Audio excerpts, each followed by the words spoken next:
جی hello دوستوں، میں ہوں قمر شیما اور دوستوں جیسا کہ آپ دیکھ رہے ہیں میرے ساتھ موجود ہیں بیرسٹر حامد باشانی صاحب۔ بیرسٹر سب سے پہلے تو آپ کے وقت کا بہت شکریہ سر۔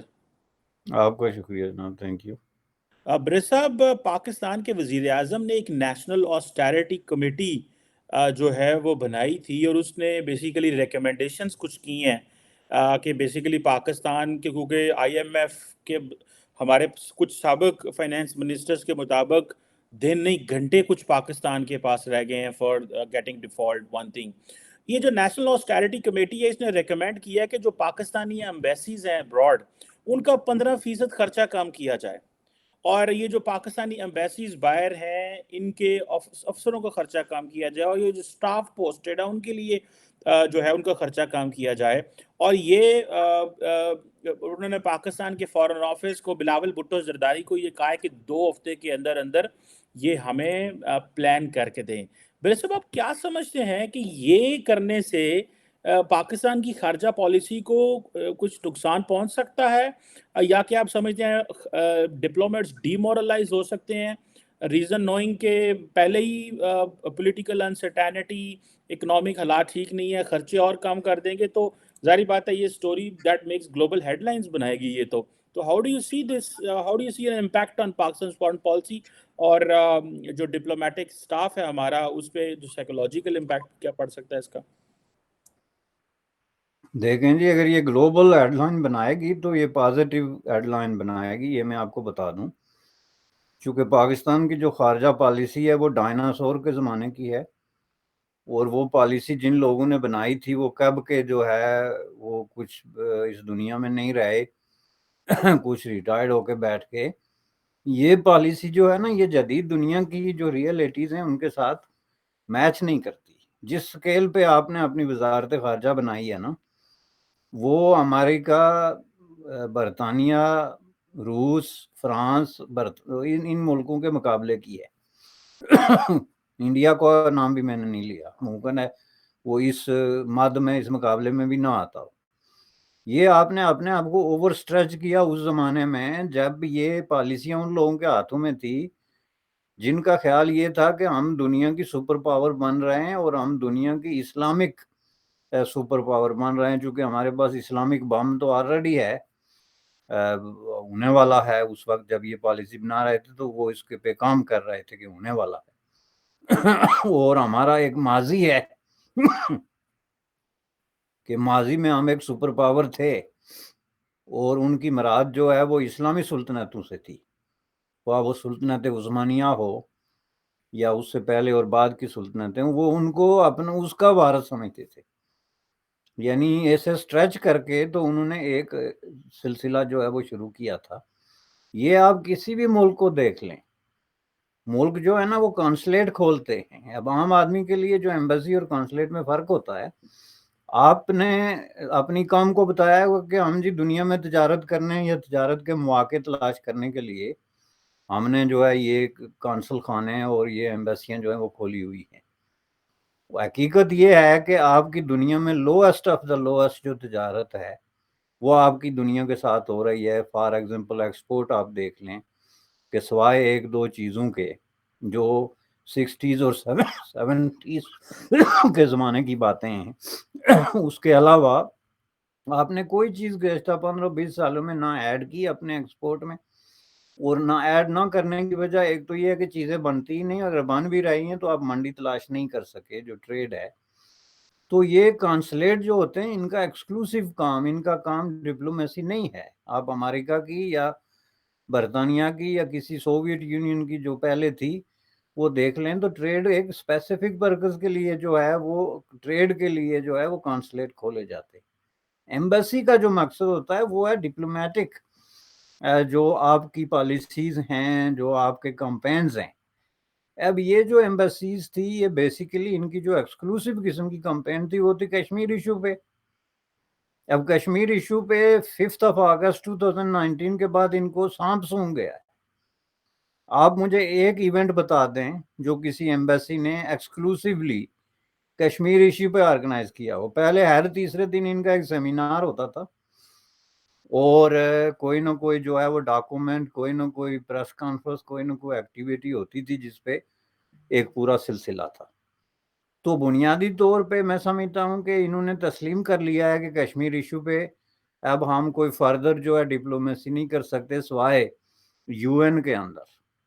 اور یو این کے اندر جو آپ کی ڈپلومیسی ہوتی ہے وہ ایک طرح کی میکینیکل ڈپلومیسی ہے جو مجبوراً آپ کو کرنی پڑتی ہے، کیونکہ ایک سیشن ہو رہا ہے، آپ اس کا پارٹ اینڈ پارسل ہیں، آپ اس میں بیٹھے ہوئے ہیں، تو آپ کو کچھ تو کہنا پڑتا ہے نا. یا آپ اگر نہیں بیٹھتے تو پھر بھی وہ کاؤنٹ ہوتا ہے کہ آپ نے شرکت نہیں کی، اور شرکت کو بھی یو این ڈپلومیسی میں نہ کرنے کو بھی ایک طرح کا اختلاف سمجھا جاتا. تو ان چیزوں کو اگر آپ سامنے رکھ کے دیکھیں تو میں سمجھتا ہوں کہ یہ جو انہوں نے 15% کہا ہے نا، انہوں نے مذاق کی ہے. یہ بجٹ کٹنا چاہیے 50%. وہ کیوں سر 50% تو آپ کو اس کا یہ تو 50% تو ساری ایمبیسیاں بند ہو جائیں گی ساڑیاں. نہیں ساری نہیں ہوں گی، آدھی بند ہوں گی جو بالکل غیر ضروری ہے. کیونکہ بعض ملکوں میں آپ مجھے ذرا بتا دیں کہ آپ کی ایمبیسی نے، مثلا ارجنٹینا میں اگر آپ کی ایمبیسی ہے تو آپ مجھے یہ بتا دیں کہ آج تک آپ نے ارجنٹینا کے ساتھ کوئی کس قسم کا انٹریکشن کیا ہے انٹرنیشنل ڈپلومیٹک کسی میدان میں، یا آپ نے ٹریڈ اور انویسٹمنٹ کے حوالے سے. میں ایسے مثال دے رہا ہوں ایک رینڈملی. آپ بولیویا دیکھ لیں، چلی دیکھ لیں، کوئی ملک اٹھا کے دیکھ لیں جہاں آپ کی ایمبیسیاں ہیں اور بلا وجہ ہیں، جہاں کہ آپ کی کمیونٹی کا بھی کوئی ایک آدمی بھی نہیں ہے، وہاں آپ ایمبیسی کھول کے بیٹھے ہوئے ہیں، ایک ایمبیسیڈر آپ نے بٹایا ہوا ہے اور اس کو کرنے کے لیے کچھ ہے ہی نہیں. ایک سوشلائزیشن ہے. دوسرا، یہ جو پیسے آپ دے رہے ہیں، جو خرچہ کاٹنے کی بات کر رہا ہوں میں، ایمبیسی بند کرنے کی بات نہیں کر رہا. میں سمجھتا ہوں کہ خرچے جو ہے وہ پاکستان جیسے غریب ملک کی جو اپنی کیپاسٹی ہے اس سے دگنے تگنے خرچے ہوتے ہیں. بہت لیوش قسم کا لائف سٹائل ہے ان لوگوں کا، جو کہ کسی بھی طریقے سے نہیں ہونا چاہیے. ان کی مراد بے حد ہیں. اور سب سے بڑی بات یہ ہے کہ یہ 10-15% تو ان کا سیکرٹ بجٹ ہے جو یہ اپنے پسند کے وہ جو ٹاؤٹ قسم کے لوگ ہیں ان کو بانٹتے ہیں، اور جو مختلف طریقوں سے بانٹتے ہیں وہ تو آپ کو پتا ہے نا. وہ ایک فنڈ ہے جو ہر ایمبیسی کے پاس ہوتا ہے، تو انہوں نے کمیونٹی میں وہ ٹاؤٹ رکھے ہوتے ہیں جو جا کے ان کی تعریفیں کرتے ہیں، تو وہ ان کو $1000 دے دیتے ہیں کہ جی یہ کیا کر رہے ہیں، یہ گڈ ول ہنٹنگ کر رہے ہیں کمیونٹی کے اندر. اور پاکستان اور مقامی جو پاپولیشن ہے ان کے درمیان اچھے مراسم قائم کر رہے ہیں، حالانکہ ان کو پتہ ہی نہیں مراسم کس چڑیا کا نام ہے. تو یہ اس طرح کے خرچے ہیں جو کرپشن کے ہیں. اور اس کے اوپر جو کرپشن ہوتی ہے وہ بھی آپ نے دیکھی کس طرح ہمارے جو ایمبیسیڈرز ہیں انہوں نے گھر خریدے. ترقی یافتہ دنیا میں بات ہو رہے ایمبیسیڈر، یہ نہیں کہ ریٹائرڈ ہونے کے بعد، پہلے ہی خرید لیے مختلف ناموں سے، نمبر کمپنیوں سے، اپنے عزیزوں اور رشتہ داروں کے نام پہ اس طریقے سے. تو اس لیے پاکستان جیسا جو ملک ہے نا اس کی اپنی لیمیٹیشنز ہیں. جب آپ کی اکنامک لیمیٹیشنز ہوتی ہیں تو اسی حساب سے آپ نے پھر باقی چیزیں جو ہے نا ان کو سیٹ کرنا ہوتا ہے. تو اکنامک لیمیٹیشنز کے حوالے سے پاکستان اس وقت دنیا کا جو ہے غریب ترین ملکوں میں سے. اب تو یہ حالت ہے، یہ IMF کے یہ لیٹسٹ جو ہے وہ جانے کے بعد تو آپ سمجھ لیں کہ ایک ایسے ملکوں میں شمار ہوتا ہے جو کسی وقت بھی ڈیفالٹ کر سکتا ہے. یہ خود جو ہے حکمران ایلیٹ کی جو ہے وہ دعویٰ ہے. تو ایسے ملکوں کو اگر آپ خرچے نہیں کاٹیں گے، آپ مجھے یہ بتائیں کہ آپ نے آج تک جو وزارت خارجہ پہ رائٹ فرام 1947 سے لے کے 2023 تک کتنے پیسے خرچ کیے، یہ ذرا آپ سٹیٹس لیں. تو میں آپ کو بتاتا ہوں، آپ نے ایسی جگہوں پہ بھی ایمبیسیاں کھولی ہوئی ہیں جہاں امریکی ایمبیسی نہیں ہے جو دنیا کو رول کرتا ہے، وہاں چائنی ایمبیسی نہیں ہے جو دنیا میں دوسرے نمبر پہ ہے اور پہلے پہ آنے کے لیے جو ہے وہ ڈپلومیٹک اٹیمپٹس کر رہا ہے. تو آپ نے کس چکر میں جو ہے وہ ایسے ملکوں میں، مثلا آپ مجھے یہ بتائیں کہ آپ کو جو ہے کمبوڈیا میں ایمبیسی کھولنے کی کیا ضرورت ہے، سوائے اس کے کہ آپ نے اپنا ایک ایمبیسیڈر بھیجنا ہے نا، ایک آدمی جو بڑا افسر بنے گا اور جا کے وہ 8-10 آدمیوں کو لے کے بیٹھ کے تو وہاں عیاشی کی زندگی گزارنے کے علاوہ. بس کمبوڈیا سے میں ایک مثال دے رہا ہوں کہ وہ کون سی چیز ہے، ممکن ہے ایمبیسی نہ ہی ہو، میں ایک مثال دے رہا ہوں. تو ان چیزوں کو سامنے رکھتے ہوئے میں سمجھتا ہوں کہ یہ بہت اچھی تجویز ہے، لیکن اس میں لیمٹ جو 15% ہے از نتھنگ. آپ ایسی ایسی چیزوں پہ پیسے خرچ کر رہے ہیں جس میں یہ جو ہے، ایک تو پہلے کمپین تھی جی ایک پورا کہ ہم نے انڈیا کو دیوار سے لگانا ہے انٹرنیشنلی، اور اس کے لیے ہمیں ہر دارالحکومت میں اپنا ایمبیسیڈر چاہیے جو یہ نظر رکھے کہ انڈین جو ایمبیسیڈر ہے وہ کس سے ملتا ہے، اور اس کے ودن ویک جو ہے وہ پھر آپ کے ایمبیسیڈر کا اس سے ملنا یا اس کو چٹھی لکھنا جو ہے وہ ضروری سمجھا جاتا تھا۔ تو وہ ایک کولڈ وار کی سچویشن تھی جو انڈیا پاکستان کے درمیان کشمیر ایشو کے حوالے سے، کشمیر ایشو پہ پریکٹیکلی آپ نے سرنڈر کر دیا، اور وزارت خارجہ نے پر جو ہے وہ آفیشیلی سرنڈر کر دیا ہے، چونکہ اب اس پہ وہ ایک خاموش تماشائی کا رول ادا کر رہے ہیں۔ اب تو آج ایک نئی بات نکل کے آئی ہے، وہ جو لیتھیم جو وہاں سے دریافت ہوا ہے، وہ کہتے ہیں 5 اگست 2019 میں جو ڈیسیجن ہوا تھا وہ اسی بنیاد پہ ہوا تھا کہ ان کو پتہ چل گیا تھا کہ یہاں سے لیتھیم کے ذخائر نکلنے والے ہیں، اور یہ جو سٹیٹ ہے، یہ سٹیٹ ورسز یونین جو ہے وہ ایک لیگل پولیٹیکل اور کانسٹیٹیوشنل بیٹل سٹارٹ ہو جائے گی، لہٰذا اس کو ڈسمینٹل کر کے یونین ٹیریٹوری بنا دو تاکہ یہ کھاپی ختم ہو۔ اب یہ ساری چیزیں جو ہیں ان پہ نظر رکھنا جو ہے وہ کس کا کام ہے، جو بلینز آف ڈالر لے کے وہاں بیٹھے ہوئے ہیں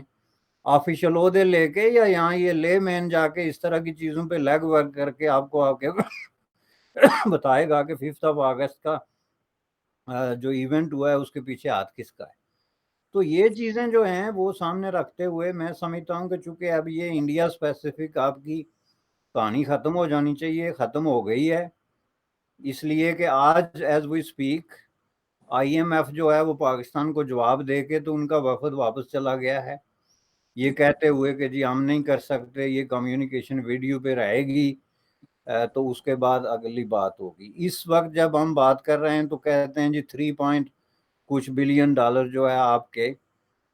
جو ہے ٹریجری میں پڑا ہے، جو آپ کا فارن ایکسچینج ہے۔ اس حساب سے آپ دیکھیں تو ایز وی اسپیک انڈیا کا کتنا ہے 500 اینڈ سم تھنگ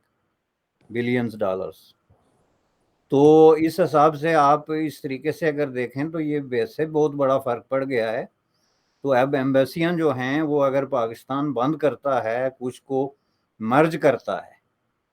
اور کسی طریقے سے مثلا جہاں 20 ملک پورے یورپین یونین میں ہر جگہ آپ نے ایمبیسی کھولی ہوئی ہے، وہاں ایک ایمبیسی کافی ہے، چونکہ پوری یورپین یونین کے ساتھ آپ کا صرف ایک چیز کا بزنس ہے جو انہوں نے خود آپ کو دیا ہوا ہے کہ یہ جی آپ ایکسپورٹ کر سکتے ہیں اس کوٹے کے اندر۔ اور جو آپ کی ڈپلومیٹک فیلئر ہے وہ بالکل کلیئر ہے کہ یورپ میں کشمیر ایشو کے حوالے سے یا جو بھی آپ کا پسندیدہ ایشو ہے اس میں یورپ کا ایک واضح قسم کا جھکاؤ جو ہے وہ انڈیا کی طرف کلیئرلی ہو چکا ہے۔ تو اس کے بعد پھر آپ کس امید پہ یہ جو ہے جو اس طرح کے اتنے بڑے خرچے کھول کے تو آپ بیٹھے ہوئے ہیں؟ تو میں سمجھتا ہوں کہ یہ بہت اچھی تجویز ہے۔ بالکل صحیح کہہ رہے ہیں بس اب وہ بات صحیح آپ نے شروع میں کی کہ بیسیکلی تو ایمبیسیز کا کام تھا، اب اکنامک ڈپلومیسی کی بات ہوتی ہے۔ ہم یہ لفظ جتنے بھی ہیں ہمارے بابو سارے بڑے بڑے اچھے لفظ بولتے ہیں، اکنامک ڈپلومیسی، جسے جیو اسٹریٹجک سے جیو اکنامکس، لیکن کرتے کچھ نہیں ہیں کیونکہ اوپر وہ بیٹھے ہوئے ہیں، وہ کچھ کرنے نہیں دیتے۔ ایک بات، دوسرا اصل تو ان امبیسیز کو جا کے وہاں پہ کاروبار کے کام کرنا چاہیے تھا۔ میں ادھر واشنگٹن میں میرے صاحب کسی سے ملا، ایک تھنک ٹینک ہے، وہ تھنک ٹینک انڈین جو سٹیٹس ہیں ان کو امریکن سٹیٹ سے ملاتا ہے، وہاں پہ کون سے بزنسز ہیں اور یہاں پہ کون سے بزنسز ہیں، بزنس مینوں کو قریب لے کے آتا ہے، یعنی کہ انڈین بزنس مین اس تھنک ٹینک میں پیسہ دیتے ہیں اور وہاں پہ وہ پورا ایک ماحول کریٹ کرتے ہیں جس سے وہ اپرچونٹیز کریٹ ہو سکے۔ Business man on their own یہ کام کر رہے ہیں، مطلب آپ امیجن کریں۔ اور ہمارا تو بجائے اس کی کہ ایمبیسیز ہم کرتے ہیں، ہم نے وہ کشمیر، اور آپ نے صحیح کہا کہ اس پہ چیزیں رکھی اور اب تو وہ کچھ سنتے ہی نہیں تھا اس پہ، کیونکہ ہم نے اس پہ بڑا غیر ضروری قسم کا جو ہے وہ سٹریس کیا، جس کی لوگوں نے بھی انٹرسٹ چھوڑ گیا، بلکہ ہمارے اپنے دوست ہیں ڈپلومیٹس، وہ بھی کہتے ہیں یار یہ ہر وقت ہماری کوئی بات ہی نہیں سنتا، اور ہمیں اسلام آباد سے ایک ہی بس کیبل آتی ہے، وہ کشمیر پہ آتی ہے، تو ہم بھی کیا کریں۔ سو ہم نے وہ didn't read what's going on the wall. تو یہ تو بات آپ کی، اور میں آپ کو بات ایڈ کرتا چلوں، ریسنٹلی پچھلے دو سالوں میں پاکستان نے کوئی 8-9 ایمبیسیز افریقہ میں کھولی ہیں، یہ ابھی انہوں نے ایک 2019 میں ایک پالیسی لے کے آئے تھے، انگیجنگ افریقہ پالیسی، اور وہ بھی اس لیے کہ انڈیا بہت زیادہ افریقہ میں انوالو تھا اینڈ آل دس نا. تو انہوں نے کہا یار اسی پیچھے رہ گئے ہیں. تو وہ میرا ایک دوست تھا، وہ وہاں پہ امبیسڈر تھا، ڈیپٹی امبیسڈر تھا، تو وہ کہتا ہے کہ مجھے ایک اور اپرچونٹی ملی ہے کہ وہ نواں ملک اتنے جناب امبیسی. میں کہ میں نہیں اتنے جانا، کسی اور نو بھیجو تسی. So these are really big challenges جو ہمیں دیکھنے کو جو ہے وہ 6-7 ملکوں میں. خیر افریقہ میں تو ایسے ہی ہے، ایک جیسے ہماری ساؤتھ افریقہ کی ایمبیسی ہے وہ کچھ 6 ملکوں کو ڈیل کرتی ہے، تو میرا خیال ہے ان کو پورا افریقہ ڈیل کر لینا چاہیے، کوئی اتنا وہ تو نہیں ہے. ویسے اس سے آگے چلتے ہوئے یہ تو ایک بڑا امپورٹنٹ کوشچن ہے، ایک اور تھوڑا ڈفرینٹ کوشچن ہے بٹ آبویسلی لنکڈ ہے. عمران خان صاحب نے آج ایک سٹیٹمنٹ دی ہے اور انہوں نے یہ کہا ہے کہ جنرل باجوہ کی ملٹری جو ہے وہ انٹرنل انکوائری کرے کہ انہوں نے میری حکومت کا جو تختہ الٹا، وہ کہہ رہے ہیں میری حکومت کا تختہ الٹا، رجیم چینج کیا. بہت سارے لوگوں کا برسر صاحب یہ کہنا ہے کہ اگر جنرل باجوہ کی انکوائری ہوگی تو عمران خان کی بھی انکوائری ہوگی کہ عمران خان نے فوج کی مدد لی. جنرل باجوہ نے بھی اپنے اوتھ کی وائلیشن کی، عمران خان نے فوج کا اثر و رسوخ استعمال کر کے اپنی حکومت بنائی، لوگوں کو جیلوں میں ڈالا. تو اگر یہ عمران خان کی بات مان لی جائے کہ جنرل باجوہ کی انٹرنل ملٹری انکوائری ہو اور پھر دائرہ کار اس حد تک پھیل جائے کہ عمران خان جو ہے، ویسے تو یہ جسے کہتے ہیں نا وہ کیا خوابوں کی دنیا والی بات ہے، لیکن اگر یہ عمران خان کی بھی ساتھ انکوائری ہو تو یہ اچھا نہیں ہے؟ ذرا سارے کٹھے ٹنگے جان سے. دیکھیں جی، یہ تو اب وہ ان کی ذہنی کیفیت کا یہ ریفلیکشن ہے جس میں بہت زیادہ ایک امبیلنس آنا شروع ہو گیا ہے. وہ جو کہتے ہیں نا، وہ جو ٹینگو ڈانس ہے اس کے لیے 2 آدمیوں کا ہونا ضروری ہوتا ہے. تو جب آپ یہ دیکھیں کہ یہ ان کے ساتھ ٹینگو میں تھے تو انہوں نے جتنے، ایک تو ہوتا ہے نا ایک پاس سے پردہ بات، لیکن جو آن کیمرہ انہوں نے باتیں کی تھی، اگر آپ صرف انہی کی انکوائری کرائیں، جب انہوں نے کہا تھا کہ ہم اور ملیٹری جو ہے ایک پیج پہ ہیں، اور یہ تاریخ میں پہلی دفعہ ہو رہا ہے کہ ملیٹری لیڈرشپ اور سیویلین لیڈرشپ ایک پیج پہ ہے اور ہمارے درمیان بہت بڑی انڈرسٹینڈنگ ہے. یہ مجھے حیرت اس بات پہ ہوتی ہے کہ یہ جو ان کے فالوورز ہیں یا فین ہیں یا جو بھی جو یہ لوگ ہیں، ان کو یہ باتیں کبھی کوئی پینچ نہیں کرتی کہ بھائی یہ ہمارا لیڈر جو ہے وہ اس طرح کی بات کیسے کرتا ہے. کہ ایک طرف تو سب سے زیادہ اگر کسی نے ایز اے حاضر سروس کا نام میں استعمال کروں گا، حالانکہ یہ بڑا قابل اعتراض لفظ ہے، ایز اے حاضر سروس پرائم منسٹر اگر کسی نے سب سے زیادہ جو ہے وہ ملیٹری لیڈرشپ کی تعریف کی تو وہ عمران خان صاحب ہیں. اور یہ اس وقت تک لگے رہے جب تک یہ باقاعدہ عدم اعتماد کی موو جو ہے وہ اوپن ہو کے تو لے مین تک نہیں پہنچتی. جب یہ موو لے مین تک پہنچی تو پھر انہوں نے تھوڑی سی ریزرویشن کا، وہ بھی کھل کے بات انہوں نے نہیں کی، کھل کے بات تو انہوں نے باہر نکلنے کے بعد شروع کی. تو یہ جنرل باجوہ کے خلاف ڈیفینیٹلی انکوائری بنتی ہے. وہ اس بات پہ بنتی ہے کہ بہت ہی بلانٹ قسم کی مداخلت انہوں نے کی ہے. اب یہ بات نہیں کہ انہوں نے کچھ نہیں کیا، ڈیفینیٹلی انہوں نے مداخلت کی، اور زیادہ مداخلت انہوں نے عمران خان کے حق میں کی ہے. اور اس میں یہ بات آپ کی 100% صحیح ہے کہ پھر انکوائری ہوگی تو دونوں مجرم ٹھہریں گے، کیونکہ جو آپ کو ایکسٹرا کانسٹیٹیوشنل قسم کے اقدامات کر رہے ہیں اس میں اگر پرائم منسٹر انوالو ہے تو اس میں chief of the army involve ہے، تو بنیادی طور پہ دونوں ایک ہی جو ہے وہ کانسٹیٹیوشن کے خلاف جرم میں ملوث ہے نا. تو اس حساب سے ظاہر ہے دونوں کے خلاف انکوائری ہونی چاہیے اور ایکسپوز ہونا چاہیے. راس وال سزا دینے کا تو جناب پاکستان میں جو سچویشن ہے، ابھی اس کی لیٹسٹ ایگزامپل ابھی جو ہے وہ مشرف صاحب چلے گئے، ان کو آپ دیکھیں کہ ان کے خلاف جو انکوائریاں ہوئی، ان کے خلاف جو کیس چلے، اور جس طریقے سے ان کو فوجی اعزازات کے ساتھ جو ہے وہ دفن کیا گیا جیسے کہ انہوں نے کچھ کیا ہی نہیں. تو یہ ساری چیزیں سامنے رکھتے ہوئے آپ یہ سمجھ لیں کہ اس طرح کا کوئی جو ہے خواب دیکھنے کے ابھی وہاں پہ حالات جو ہے وہ سازگار نہیں ہیں. ابھی وہاں پہ سچویشن اتنی نہیں بدلی ہے اور ڈیموکریسی نے ابھی اس طرح کی جڑیں نہیں پکڑی ہیں. اس کی وجہ یہ ہے کہ پالیٹیشنز جو ہیں وہی ٹینگو والی بات ہے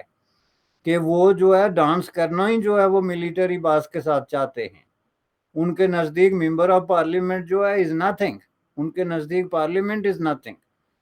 ان کے نزدیک سب سے بڑا گول یہ ہے کہ ہماری جو ملٹری لیڈرشپ ہے جی اس کا آشیرواد ہمیں حاصل ہے یا نہیں ہے. تو اس حساب سے اگر دیکھا جائے تو ان کا مطالبہ تو درست ہے، لیکن اس پہ ذرا جب وہ غور کریں گے یا تھوڑی سی نیٹی گریٹی میں جائیں گے